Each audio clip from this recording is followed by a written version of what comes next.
We are so excited to do our first video conference on women in construction and women in safety. And we have two amazing guests with us today. First, we have Ferri Holmes from Make It Right.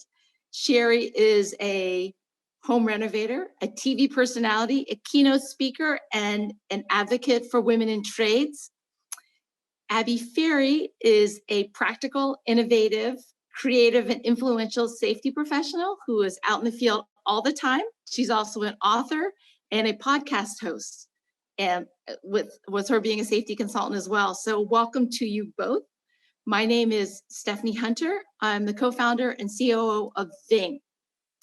So welcome. And what I thought would be really good for everyone to hear first is sort of the origins of how you each got involved in construction, and then in Abby's case, safety. So if we could go ahead and maybe if Ferri could start, I think people just always like to know how you ended up doing with what you're doing.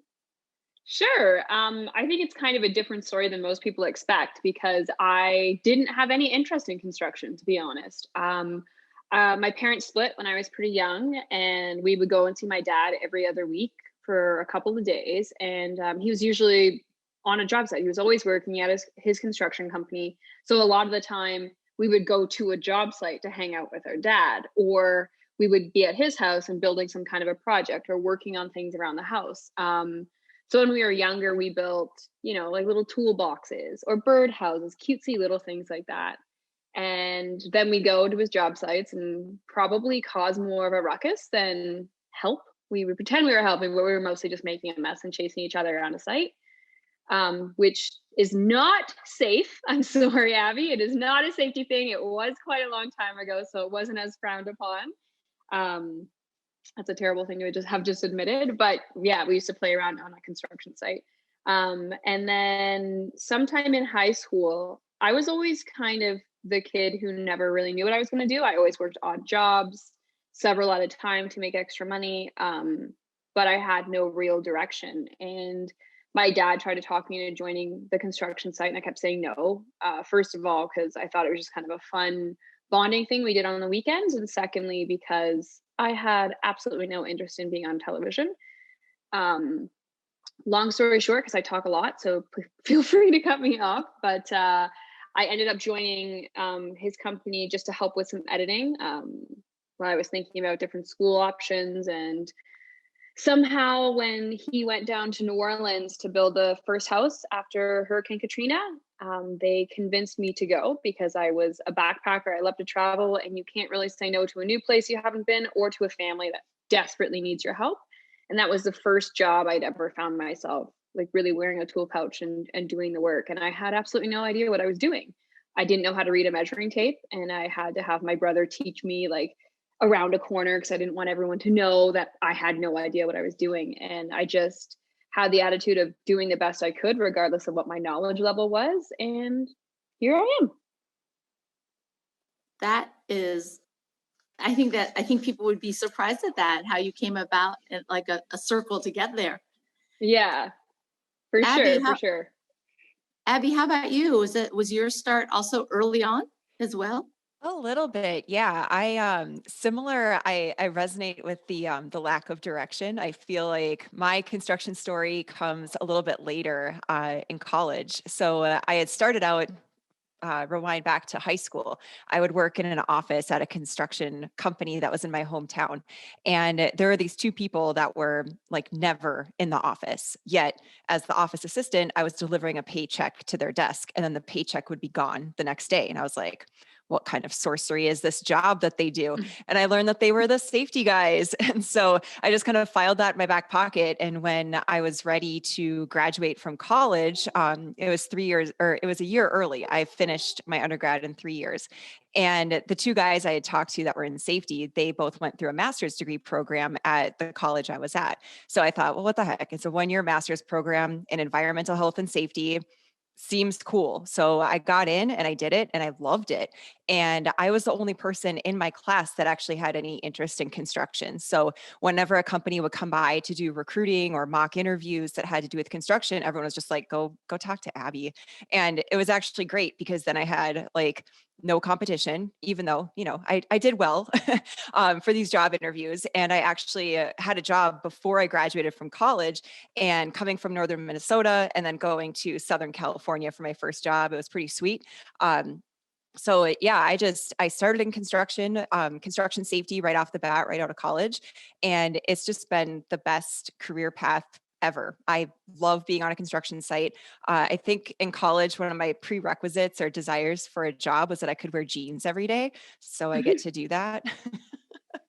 So it kind of comes from that lack of direction a little bit, and that construction is just, it's a fun environment. So I have always had some element of construction in my career in the past 17 years that it's been since those times in college. So I think what's really interesting is that you both started about it younger and you had that field experience.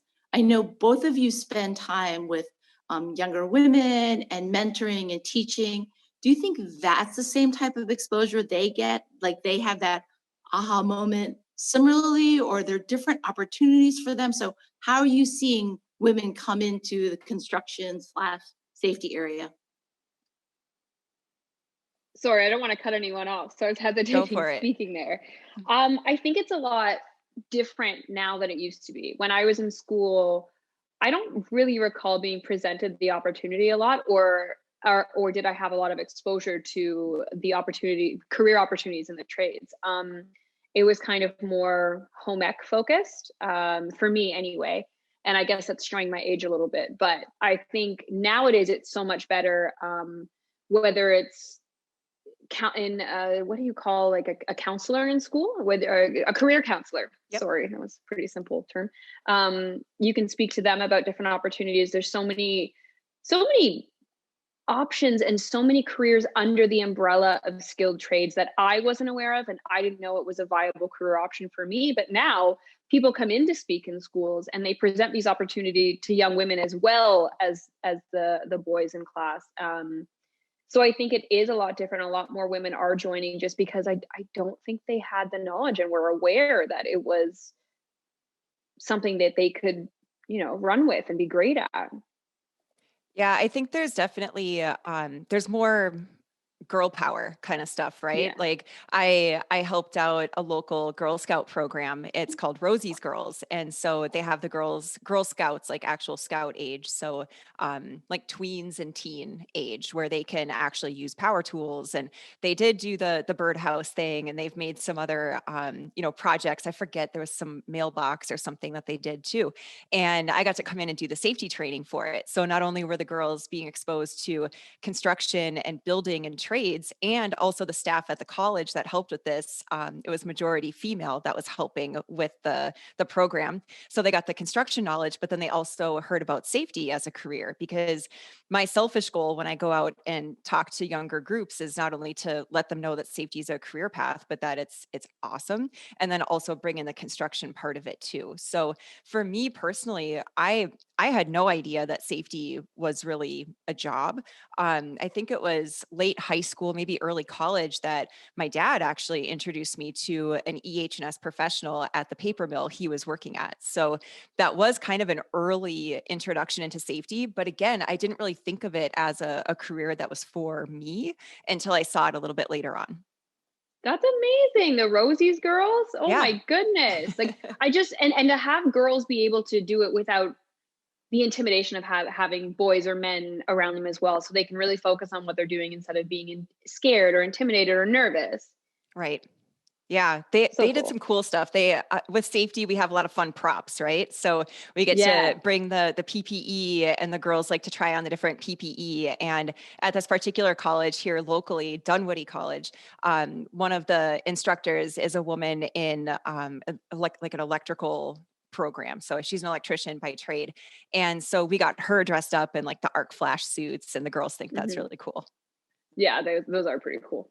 So it was very much of the hands-on experience, goes further beyond sort of the general mentoring. It's really putting people in that environment early on to get that excitement. Is that Hmm. that sounds like it's real? I think Sherry, I saw you speaking once to maybe other students, maybe from Conestoga, same kind of thing where Yeah.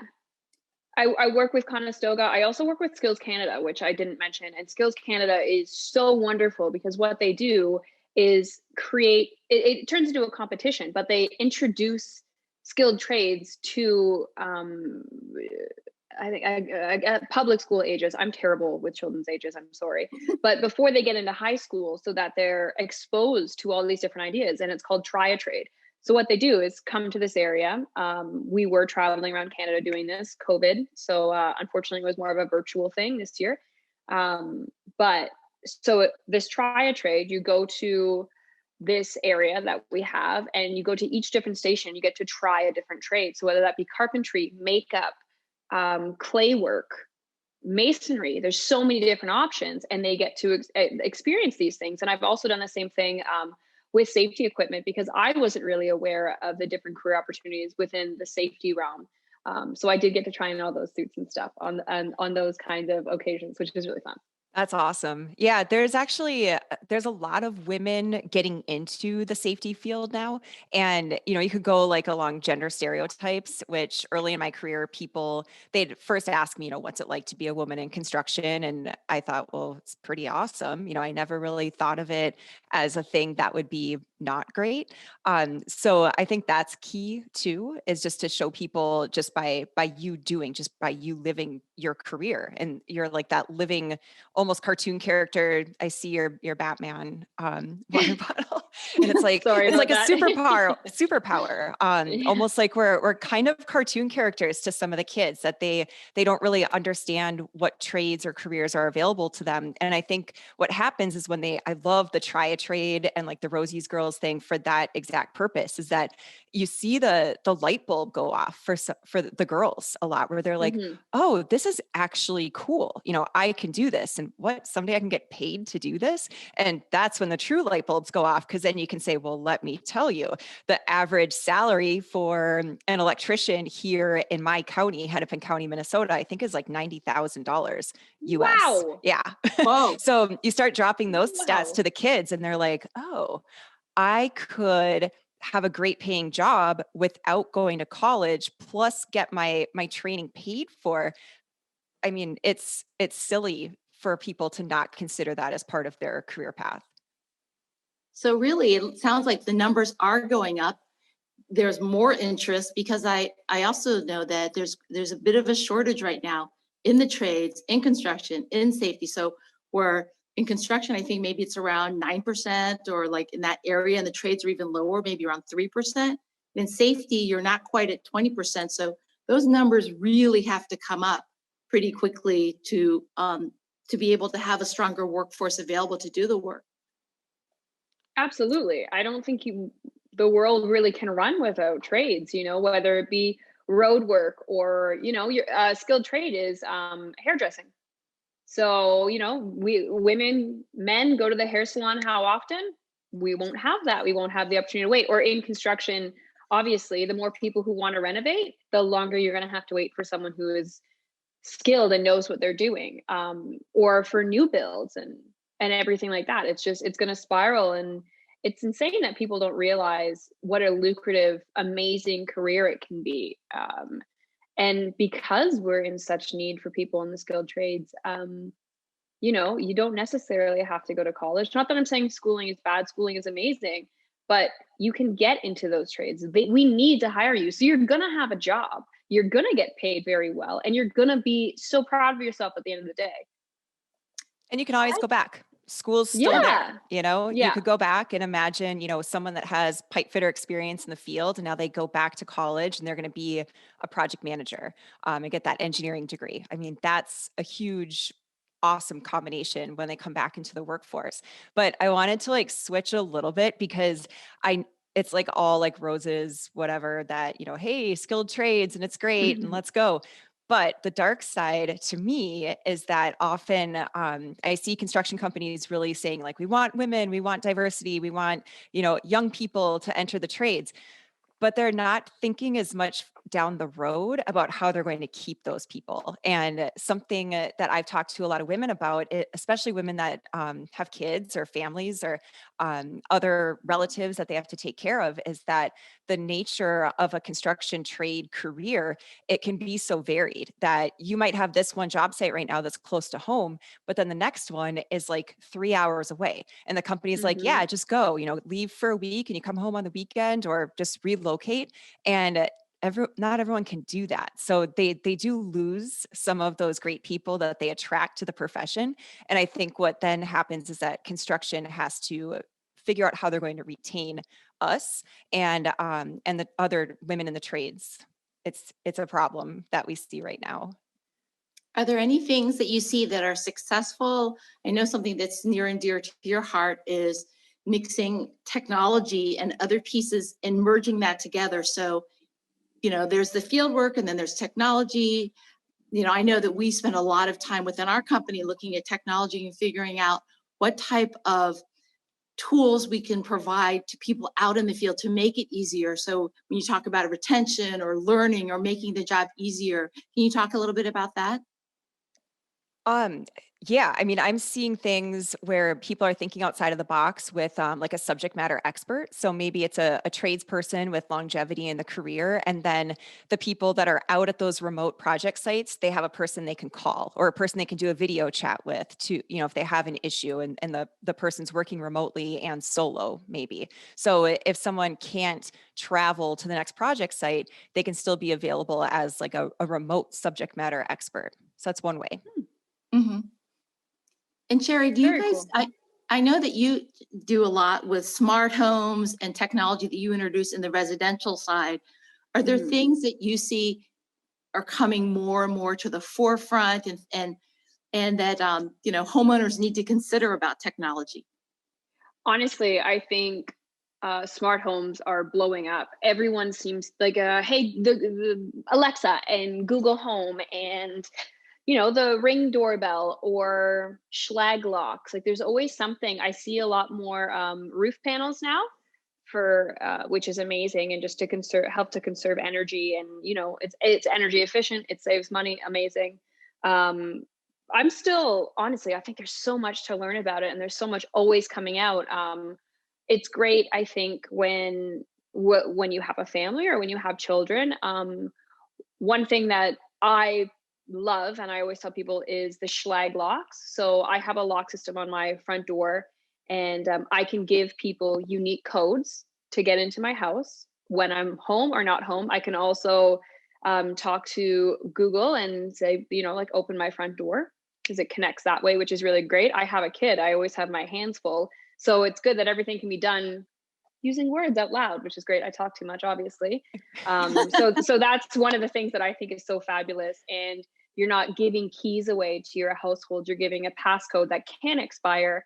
You also have an app on your phone. So if I'm out of the country, I can check to make sure my door is locked, which I think is really great. So that one's one I definitely push and I think is amazing, just because it's safety.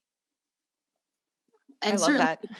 yeah, and certainly because people are spending more time at home, you have Yes, especially now. available, especially Yeah. now. And I think, Abby, you were talking a little bit about that people retiring and those knowledge base and people moving on. I think that issue about transference of knowledge and how we're successfully able to take people who have been in the field for years and years and years and make sure that the younger generations get that information and how they best learn and have that available to them. Are you finding a lot of good, strong use for things like so on-demand learning, or things that you can pull up on devices that are available to you? I know that's something that we actually really encourage people with microburst learning, like short burst learning, and having those videos or those PDFs or checklists available to people out in the field. Are those things that you find helpful from a safety and transfer knowledge standpoint? Yeah, like I wish more companies would use technology like that because safety messages, I mean, okay, so COVID, right? COVID like changed everything. And you can look at it negative. I like to look at it positive because I feel it really forced a lot of people to move the needle like that much quicker on their use of technology because you have to now. I mean, we're doing video calls like this all the time. I'm a podcaster. I am no stranger to recording my voice for an Alexa skill. So I like this kind of stuff. Other people used to be very freaked out about it. And so they're kind of creeping slowly into it, or they're quickly trying to catch up. So things like recording video, or just getting that knowledge down from the folks that, I was going to say older. I don't mean older, but people that just have more experience, more to teach to the other people at the project site. So I think as companies are worried about losing that institutional knowledge, that they need to do something about it. So get those workers with more experience and have them record things, or have them look at the checklists and programs and things that are going into a learning management system for the younger or the new workers. I just think technology is our solution for so many of the things that are going on right now. And I just wish people had started a little bit longer ago, but hey, a pandemic, fine, that can be a good catalyst. So hopefully people continue to take this and run with it. Absolutely. You're definitely right. Funny story. Sorry, I don't mean to change the subject at all. I Oh, used to work perfect. with a home inspector, and he refused to use technology. He didn't know how to text. He didn't have an email, and he didn't have a voicemail. So you could call, and if he didn't answer, that was it. So you would try to set up times, and you couldn't do anything online. You'd have to always just call and call and call and hope he'd answer his phone. It's like, I hate recording my voice. I don't like taking videos of myself, but this is the world we live in. And it wasn't that he was, too caught up in his ways. He just refused, just didn't want to do technology. And it was so funny. It was so difficult. It was so difficult. Wonderful man. I worked with people like that too. It was almost like a badge of honor. Like, hey, I don't know how to Yeah. email. And I'd say that's really bad, because we're all emailing now. And I saw this happen in my life, where I used to work with people like that. And then again, working with the Dunwoody Technology, or Dunwoody College folks, I was an adjunct in their construction management program. And on day one, I asked people, like, what is your dream job? What's the job title that you're going for in this education? And I was expecting to hear project manager, project executive, vice president of operations. And the answer most people said was superintendent. And I had to check myself. I'm like, wow, Oh, I'm old, because in the past, superintendents, they didn't go to college. And now it's a routine thing that a person is getting a college education to become a job site superintendent. So it just shows like how fast technology can push things forward, but also how fast technology becomes part of the job. So a superintendent from the past that I have worked with in the past, they had to retire because they couldn't keep up with how things were going with using technology. And now these kids, are coming out of these college programs, and it's raised the level of professionalism on the project site, which is super exciting. And for sure. I mean, I think that's just very, very, very powerful to have on the sites and everything else. And actually, when we talk about things that have really very much been ingrained in both of you, things become habits. And I know, Abby, you wrote just very recently during the pandemic, the safety habit. And I would love to hear, I mean, we really want people to read the book. It's a great book, very practical. It would be great if you could maybe share 2 key habits, and then I would love it if Sherry could comment then on the habits and how those what her thoughts are too. So that would be great. Okay, so before I forget, since you gave me like a parameter of 2 things, I have to start with that. So I'm going to say instinct and sharing. So I think that people need to get in the habit of, at least, if an instinct appears that, something doesn't feel safe or it doesn't seem quite right, that they need to do something with that, whether it's ask someone a question, stop and take some extra time, or remove themselves from a situation. I think instinct is something that we should get in the habit of listening to. And I guess that could be coupled with like a woman's intuition kind of thing, that we might be better at this. But then on the flip side, a lot of us women, we kind of push that aside too. Sometimes you have that voice coming up in the back of your head. You need to just like bring it forward and understand like, why is that voice telling me something? There's something there. Then the other habit would be to get into sharing. So this would be sharing life experience, or I like safety through storytelling. And a lot of times, safety people, even too, we sometimes have an example where we are the example, the bad example. And so it's important to make it a habit of sharing and being more transparent, because people can learn from your perspective and from your experience. I think that's awesome because people learn from mistakes regardless. I've made plenty of them, don't get me wrong. I think instinct is great because sometimes you don't know how to get yourself out of a situation, or if you feel uncomfortable what to really do, you can be intimidated to tell someone. But if you don't feel like something's right or you feel uncomfortable, chances are it probably isn't right. And you should be uncomfortable. And not always to feel guilty or terrible telling someone you don't want to do it or you don't feel safe doing it. Because yeah, I feel like at some point along the road, we were taught that just do what you're told. Don't worry about it. Um, and then the sharing for the storytelling, totally with you on that. I think I always share what I've done wrong. I'm surprised I have all of my fingers. I've definitely made mistakes because you're learning or you're just not paying attention. And that's the biggest one. Always, always, always, always, always pay attention. Not, doesn't matter how tired you are. And if you're too tired to pay attention, leave. Yeah. stop. You have the instinct to get off the job Yes. site. Yes. Well, there's also too like that supervisory element. So like the instinct and the sharing thing can be for the craft worker, but also for the supervisor, that if you see that someone's having a tough time, remove them from the hazardous situation. Like if you see like a carpenter or an iron worker that has to go and work at height, and during like the morning talk or morning stretch and flex, you see like, I don't think that person's really with it today.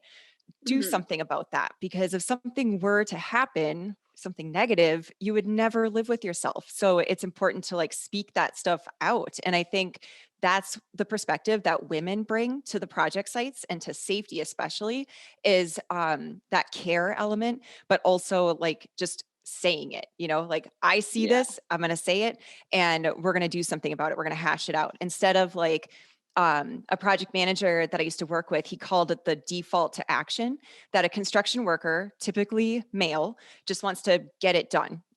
Yeah. And they're not going to stop and think safety. So I try to frame it as like thinking safety is an action. It is moving something forward. It's not stopping you and making you take longer to do your job. That's a great way of looking at it, especially on a job site, because you have to work on a timeline. And a lot of the time you don't really consider everything and you're just working and pushing forward, but it is moving forward thinking of safety. It's also moving forward in your life if you think of your safety. Right? Yes. Mm-hmm. I really like that you both shared the perspectives that you're bringing on site, which, we are talking about women in construction, women in safety. And I think that perspective feels very different to me than, and I think from that standpoint, it's very exciting because it's bringing just another way to look at something. And that I think is something that's very powerful and beneficial for everyone, because it seems as if it will bring the entire workforce up another notch, which is a good thing. Oh, for sure. Yeah. That's why, some people are kind of negative about all the diversity, equity, and inclusion talk right now. And I just always say, no, that's what we need. We need to have other perspectives, because if we always have the same monotone perspective at the table, we're not going to have these new solutions or new ways of doing things, or sometimes better ways of doing things, if you're just always trying to keep those other voices from the table. So I just think the more voices, the better.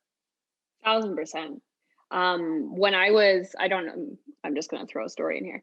When I first started in construction, it was funny because we were doing a PPE meeting and we were being fitted for our all safety, like harnesses and that kind of stuff.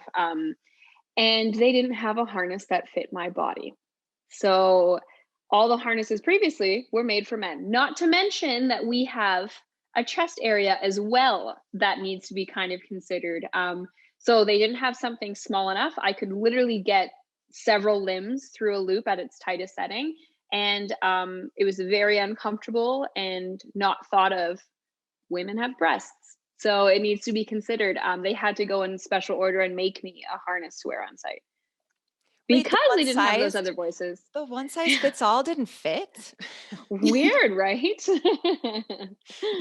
Yeah, that's still a problem actually. And it's one of the things that I like to work on with my group that I'm in, the Women in Safety Excellence with the American Society of Safety Professionals. And harnesses are one of the points of conversation because also, we talk about the chest fitting too. It's not just the size, but also the cut of these harnesses. And so there's like these cross front harnesses that a lot of manufacturers have come up with and said, here you go, ladies, the cross front harness, that's what you need. And when you really try on some of those, some of them don't fit for some of the women, and some women just Yeah. want the same one that, the men wear. It's just that we need a different size or capability to change the size in different ways. And there's a harness I found from a manufacturer that actually is everybody finds it to be awesome because it takes the weight off of the waist and the shoulders. It like distributes it differently, so it feels like you're barely even wearing a harness. So when you bring those different perspectives about size, it actually can benefit everybody. So it starts off as a conversation about like, we need a small harness to fit Sherry, but then it becomes, well, Mike needs a really big one. So, it just becomes a conversation about having options and actually taking into account fit considerations. Yeah, absolutely. Like my brother is a lot bigger than me, so we had that very large range. And you know what? Not all women want to stand on site. I'm one of them. I like to have what the men have. I don't want, and not saying there's anything wrong with this, I don't want to have just pink boots or just pink harnesses and a hard hat. I want to wear what the men are wearing because I already know that I'm a woman on set. They can tell I'm a woman on a site. I don't need to necessarily always look like one. Yes, thank you for saying that because that was that was like one of the main things when some of us women in safety started having that conversation. We were like, I am sick of a manufacturer saying, "Oh, well, there's options for women. There's pink and purple and teal and sometimes leopard print." It's like that's not an option. That's not something that's No. based in science.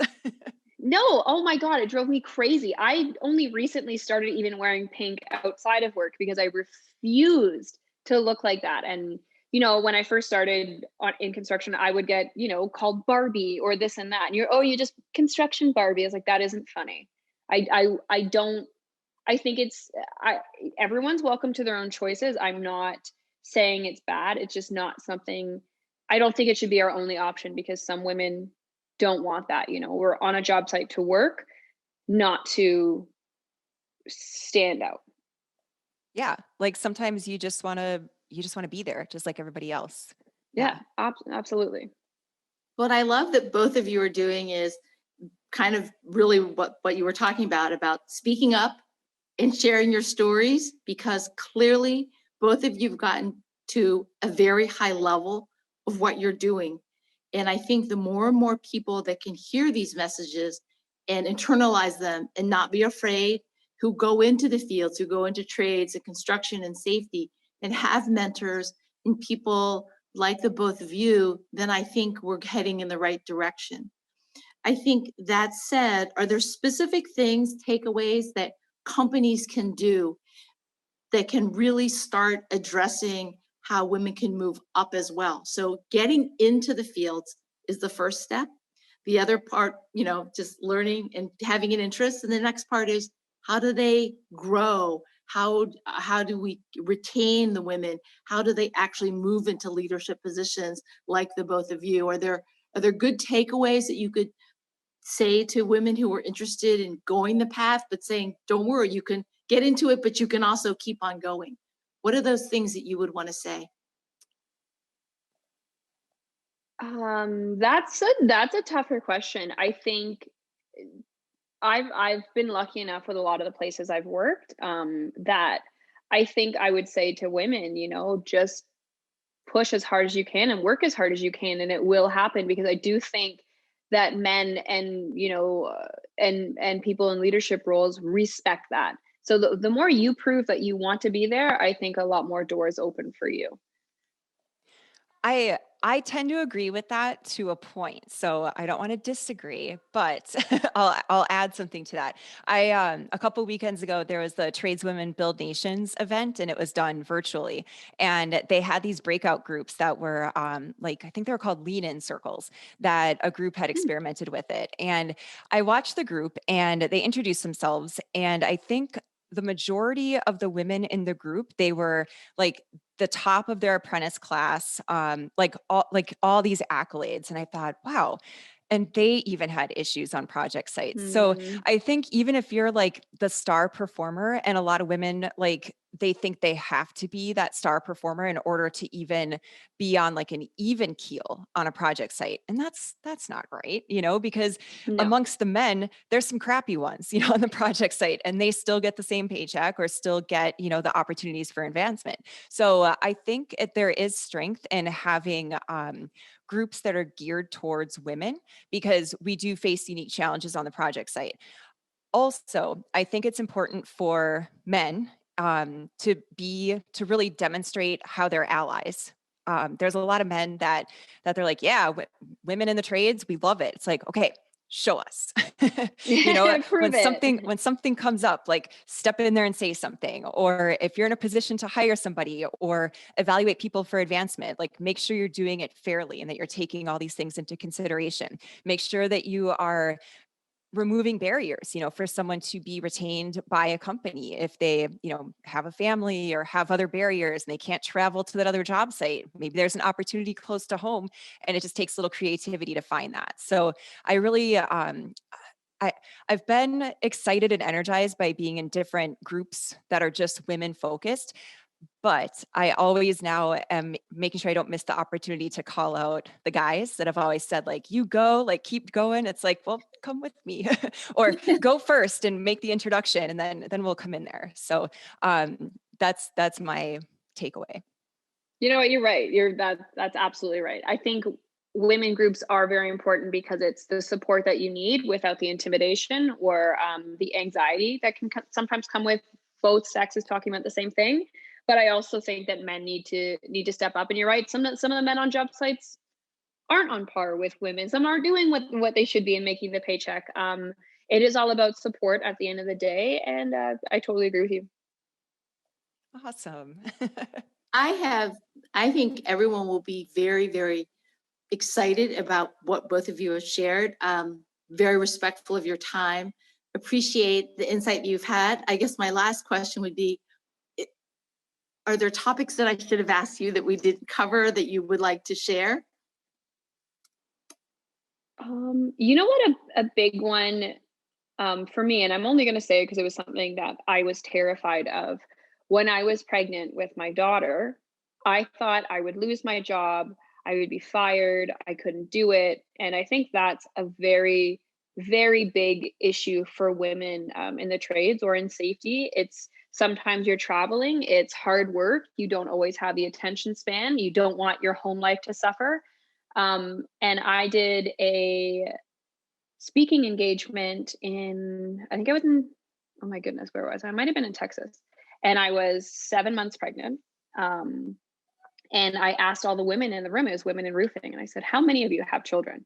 And almost every single one of them raised their hands. And they're all working in roofing, whether it be in the office, on a construction site, in safety for roofing, anything. They all had children. I was like, okay, so we can do it. We just don't talk about it, what we need to do. And we are capable of it. It just seems like it'll be harder work. So I think that's something that can be addressed a little bit more for women thinking, oh, sorry, this is my cat.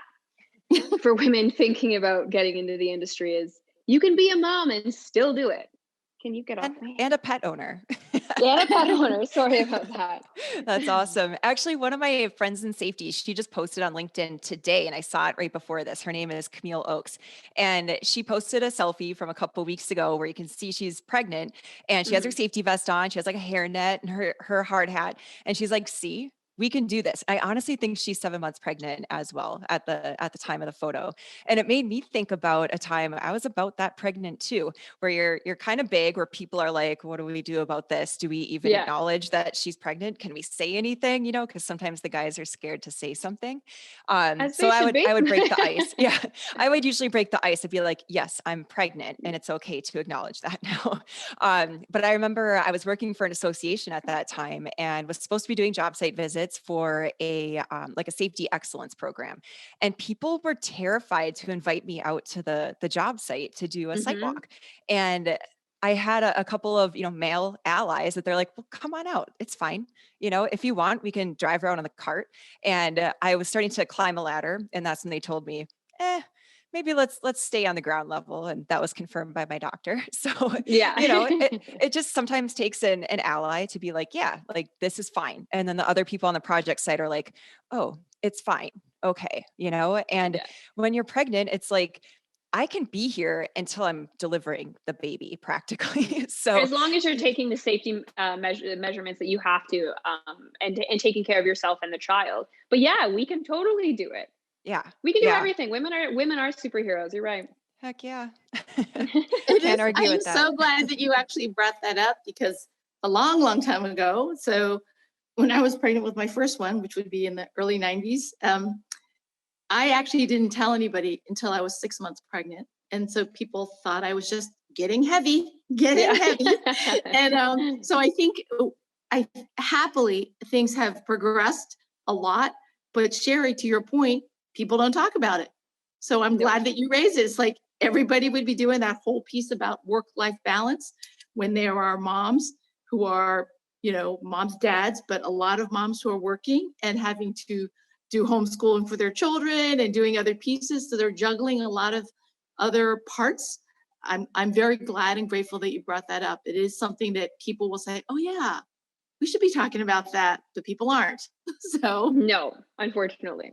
I They think will be now. right, they will that's right. be. We're Yeah. starting the conversation. I think the whole pandemic work from home thing too has kind of helped Oof. with that conversation as well, because I welcome seeing my coworkers, their dog, cat, like right on time, Yeah. kids, because in the past I've been like going crazy with the mute buttons on the Zoom or on the phone, or closing a door, to quickly time so that nobody hears that there's anybody else in the background, when it's like, well, that's not real life. So I'm just happy that we're seeing more of people's humanity, and I think that Hmm. that is good, for safety, for really anything. It's good for all of us to see that everyone's kind of dealing with things. We're all getting through some things. We're humans. We're not just working robots.